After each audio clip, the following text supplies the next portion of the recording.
अस्सलाम वालेकुम नाजरीन, मैं हूं आपका मेज़बान मियां नदीम अहमद 94 न्यूज़ चैनल के साथ। नाजरीन, आजकल जो है वो हर शख्स जो है वो मोटापे का शिकार है, टेंशन का शिकार है, ब्लड प्रेशर, शुगर और हार्ट अटैक जैसी जो बीमारियां हैं वो उसने पाल रखी हैं। क्या इसकी वजूहात क्या हैं? और हमारे साथ जो आज मेहमान शख्सियत हैं सैयदा सिद्रा अली साहिबा, आप डाइटिशियन हैं। सबसे पहले तो मैडम हम आपको अपने लाइव स्टूडियो में वेलकम करते हैं। Thank you so much sir for calling. Madam बताइएगा कि जो मुतवाज़न ग़िज़ा है ये क्या है?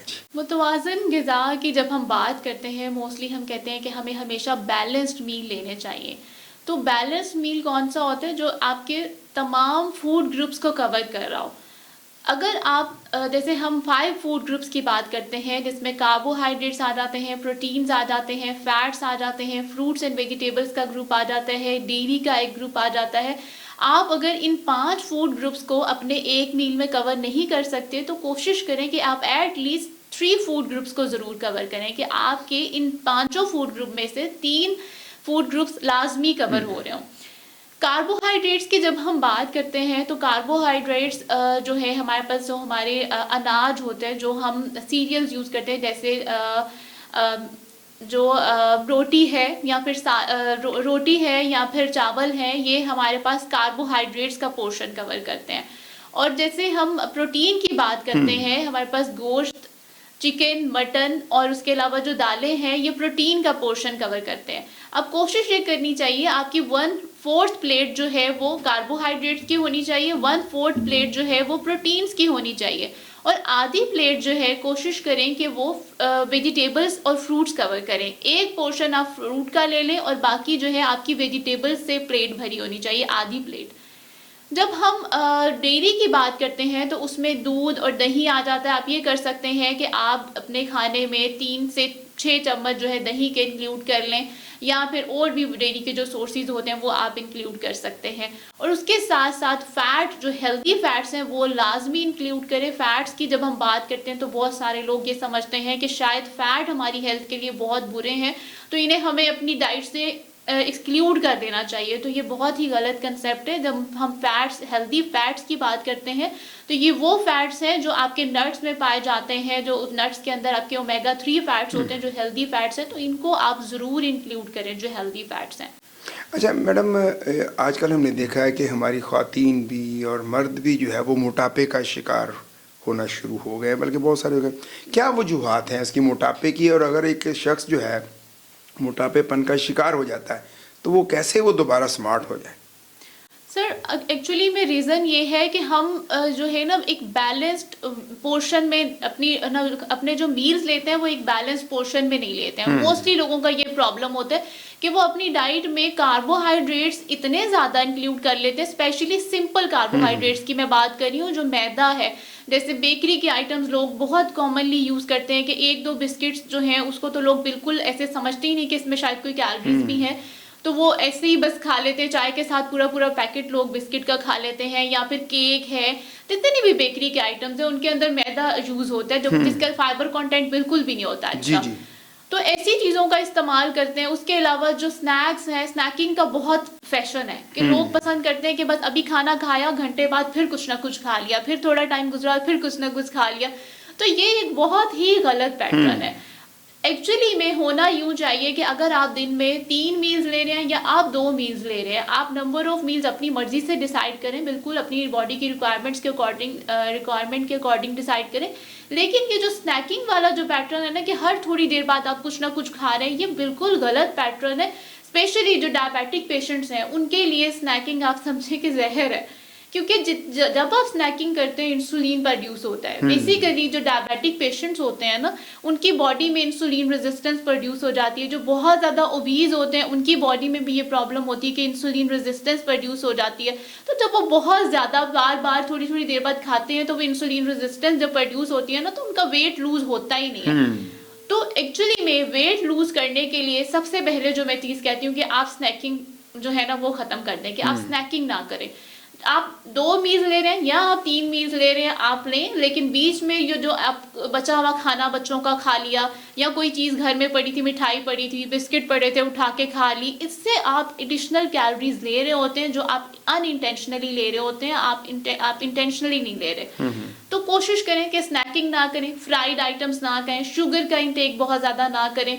कोशिश करें कि आप एडिड शुगर की मैं बात कर रही हूँ, नेचुरल शुगर तो हमारे खानों में पाई जाती है, हमारे फ्रूट्स में पाई जाती है, हमारी रोटी में पाई जाती है, उनकी बात मैं नहीं कर रही हूँ, वो आप बैलेंस्ड अमाउंट में ज़रूर लें। बट एडिड शुगर की मैं बात कर रही हूँ कि वो आप कंट्रोल कर लें, कि बहुत ज़्यादा शुगरी ड्रिंक्स ना लें, सोडा ड्रिंक्स ना लें, उनसे अवॉइड कर लें। तो मेरे ख्याल से अगर आप ये 2-3 स्टेप्स को भी फॉलो कर लेते हैं ना, तो ये इससे भी आप अपना वेट बहुत रिड्यूस कर सकते हैं। आजकल हम देखा जो स्कूल गोइंग चिल्ड्रन हैं, जो बच्चे हैं, वो सुबह का नाश्ता नहीं करते। उनको देखते हैं तो उनकी वो जो है जिस्मानी नशो-नुमा भी हो रही होती है, तो वो खाना वगैरह नहीं खाते। तो अक्सर जो वालिदैन की वही शिकायत होती है कि बच्चे जो हैं वो नाश्ता नहीं करते, लंच नहीं करते, उनकी भूख ही नहीं लगती। तो उनके लिए आप क्या तजवीज़ करते हैं जी, वालिदैन के अच्छा, लिए? एक तो जो प्रॉब्लम होती है ना कि बच्चे अगर लेट नाइट सो रहे हैं तो वो सुबह टाइमली उठ नहीं रहे हैं, तो फिर वो जल्दी में जैसे तैयार होना और फिर स्कूल जाना, उसमें वो बस वो उस चीज़ को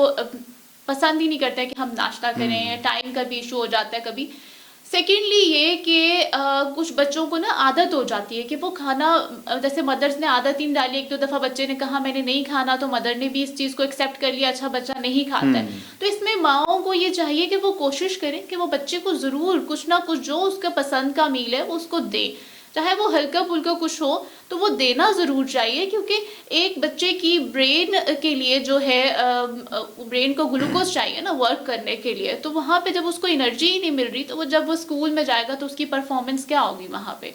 वो बिल्कुल भी अपनी एक्टिविटीज़ परफॉर्म नहीं कर सकेगा, वो एक्टिव ही नहीं होगा सुबह के टाइम। तो आपने ये डाइटिशियन की जो तालीम है या जो आपकी एक्सपर्टीज़ हैं, ये आपने कहाँ से हासिल की? फिर मैंने एग्रीकल्चर यूनिवर्सिटी से अपना एमएससी ऑनर्स जो है किया था। तो अब आप क्लिनिक भी कर रही हैं, कहीं प्रैक्टिस कर रही हैं? जी बिल्कुल, अब एज अ कंसल्टेंट डाइटिशियन मैं उमर हॉस्पिटल में काम कर रही हूँ, और उसके अलावा मैं विरसा न्यूट्रिशन क्लिनिक पर भी होती हूँ। हमारा फ्राइडे को इवनिंग टाइमिंग्स में मैं वहाँ पे भी अवेलेबल होती हूँ। अदरवाइज़ ये है कि हम अपॉइंटमेंट की बेस पे भी वहाँ पे काम करते हैं। वहाँ पे आप अपॉइंटमेंट। अच्छा, हमारे अक्सर देखा गया है कि ख़ास तौर पे जब हमारी कोई शादी की तकरीबात हैं या कोई इस तरह की घर में कोई पार्टी आ जाती है, तो लोग वहाँ जो है वो इतना खाना प्लेट में डाल लेते हैं। बिल्कुल। वो कितना नुकसानदेह है? मोस्टली ऐसा होता है कि जब शादियों में लोग जाते हैं ना, तो वो ये चीज़ भूल जाते हैं कि ये जो बॉडी है ना, ये हमारी है। अगर हम एक्स्ट्रा कोई भी एक्स्ट्रा फ्यूल है, जैसे गाड़ी में आप एक्स्ट्रा फ्यूल नहीं डाल सकते, ऑफ कोर्स आप उसकी रिक्वायरमेंट के अकॉर्डिंग डालेंगे। जी। आपको गाड़ी को जितना आपने ट्रैवल करना है आप उसके अकॉर्डिंग उसमें फ्यूल डालेंगे, उससे एक्स्ट्रा तो नहीं डालते हैं कभी भी। तो इसी तरह से अगर आप अपनी बॉडी के बारे में सोचें, अगर आप उसको एक्स्ट्रा फ्यूल देंगे तो ऑफ कोर्स आप उसका नुकसान करेंगे। तो हमेशा अपने साथ, मैं कहती हूँ ऐसे लोग अपने साथ दुश्मनी करते हैं। तो अपनी रिक्वायरमेंट्स के अकॉर्डिंग खाना चाहिए। अगर आप ज़्यादा लेंगे तो ऑफ कोर्स उसमें आप अपनी बॉडी का ही नुकसान। मैं मोटापे की तरफ दोबारा आना चाहूँगा। एक मोटापापन जो है उसको कम कैसे किया जाए? कौन सी वो प्रैक्टिस करें या कौन सा वो तरीका अपनाएं कि जो जिनको मोटापा हो चुका है वो ज़रा स्मार्ट हो जाए? सर अभी तो हमारे पास बड़ी अच्छी अपॉर्चुनिटी है कि रमज़ान आ रहा है। दुनिया भर में लोग अपना वेट लूज करने के लिए, अपनी डिजीजेस को रिवर्स करने के लिए, मेटाबॉलिक डिसऑर्डर्स को रिवर्स करने के लिए इंटरमिटेंट फास्टिंग करते हैं।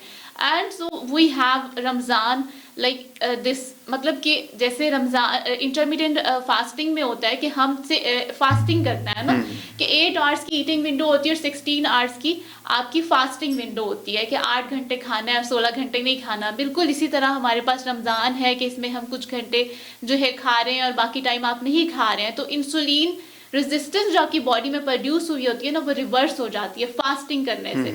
तो अभी आगे हमारे पास रमज़ान आ रहा है, तो इसमें यह है कि अगर आप फास्टिंग अच्छे तरीके से कर लेते हैं ना, कि आप उसका बेड़ा गर्क ना करें कि जब आप इफ्तारी के टाइम पे रोल समोसे पकोड़े खाकर, ऑयली चीज़ें बहुत ज़्यादा खा के अगर आप उसको ना ख़राब करें अपने रोज़े को, तो फिर आप बिल्कुल रमज़ान में वेट लूज़ कर सकते हैं और बहुत ईजीली कर सकते हैं। अच्छा, कुछ लोगों का ये कहना है कि ये जो बड़ा गोश्त वगैरह है ये नुकसानदेह होता है, तो क्या कहेंगे आप इस बारे में जी?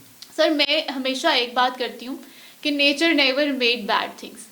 अल्लाह की बनाई हुई चीज़ कैसे बुरी हो सकती है? हम प्रोसेस्ड चीज़ें खा रहे हैं, हम जो इंसानों की बनाई हुई जिसमें वो प्रोसेसिंग कर रहे हैं, हम ऐसे ऑयल और ऐसी हर चीज़ खा रहे हैं, उसके बारे में हम बात ही नहीं करते हैं और हम गलत परहेज़ करके अपना उल्टा नुकसान कर लेते हैं। ये हम गलत परहेज़ ही कर रहे हैं। अगर हम कह रहे हैं ना कि देसी घी नहीं खाना या अंडा नहीं खाना है या फिर बड़ा गोश्त नहीं खाना है, तो ये हम अपना नुकसान कर रहे हैं। तो मैं हमेशा कहती हूँ इत्तेदाल में रह के खाएं।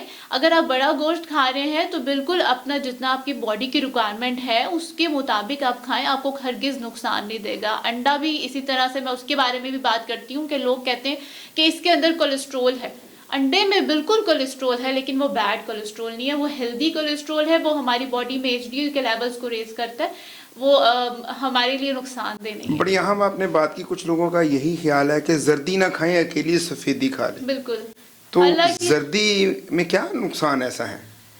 वो एक्चुअली लोगों का कंसेप्ट ये है कि इसके अंदर कोलेस्ट्रोल है इसलिए वो जर्दी नहीं खाते हैं। हालांकि जर्दी जो होती है अंडे की, उसकी न्यूट्रिशनल वैल्यू जो जर्दी की, जो अंडे की जो एग वाइट होती है, उससे भी ज़्यादा न्यूट्रिशनल वैल्यू है एग योक की। उसके अंदर कोलिन होता है, उसके अलावा और इतने न्यूट्रिएंट्स हैं जो हमारी बॉडी के लिए बहुत ज़्यादा ज़रूरी हैं। तो अंडा बिल्कुल खाएं। अगर आपको बहुत लोगों को वहम होता है, किसी को सूट नहीं कर रहा तो वो एक अलग बात है। हर किसी की बॉडी डिफरेंटली रिस्पॉन्ड करती है ना, हम ये नहीं कह सकते। किसी को अगर सूट नहीं करता है वो ना खाए, लेकिन अगर आपको सूट करता है वहम करके ना खाए तो ज़रूर खाना चाहिए। नौमौलूद जो बच्चे हैं, अच्छा, उनको किस उम्र में जो है वो हार्ड जो डाइट है वो देना शुरू कर देनी चाहिए? फिर जो इन्फेंट्स होते हैं उनको 6 माह के बाद जो है सॉलिड फूड इंट्रोड्यूस करवा देनी चाहिए। वैसे तो कुछ मदर जो होते हैं वो 5th मंथ में भी स्टार्ट करवा देती हैं कि मतलब आप अगर 5th मंथ में एक आधा मील आप दे देते हैं दिन में थोड़ी थोड़ी क्वांटिटी में, तो इतना बड़ा कोई इशू नहीं है। लेकिन 6 मंथ जो है ना, वो कहते हैं कि सॉलिड वीनिंग के लिए जो है ना, जो बेस्ट टाइम है वो 6 मंथ्स के बाद इंट्रोड्यूस कराना चाहिए सॉलिड फूड। चले मैडम, आपका बहुत शुक्रिया, आप हमारे प्रोग्राम में तशरीफ़ लाई और बड़ी अहम मालूमात जो हैं वो आपने हमारे देखने वालों को जो है वो दी हैं। इंशाल्लाह हम नए एक आपके साथ नई एपिसोड के साथ दोबारा हम आपको जो है वो दावत देंगे। Thank you so much sir for calling.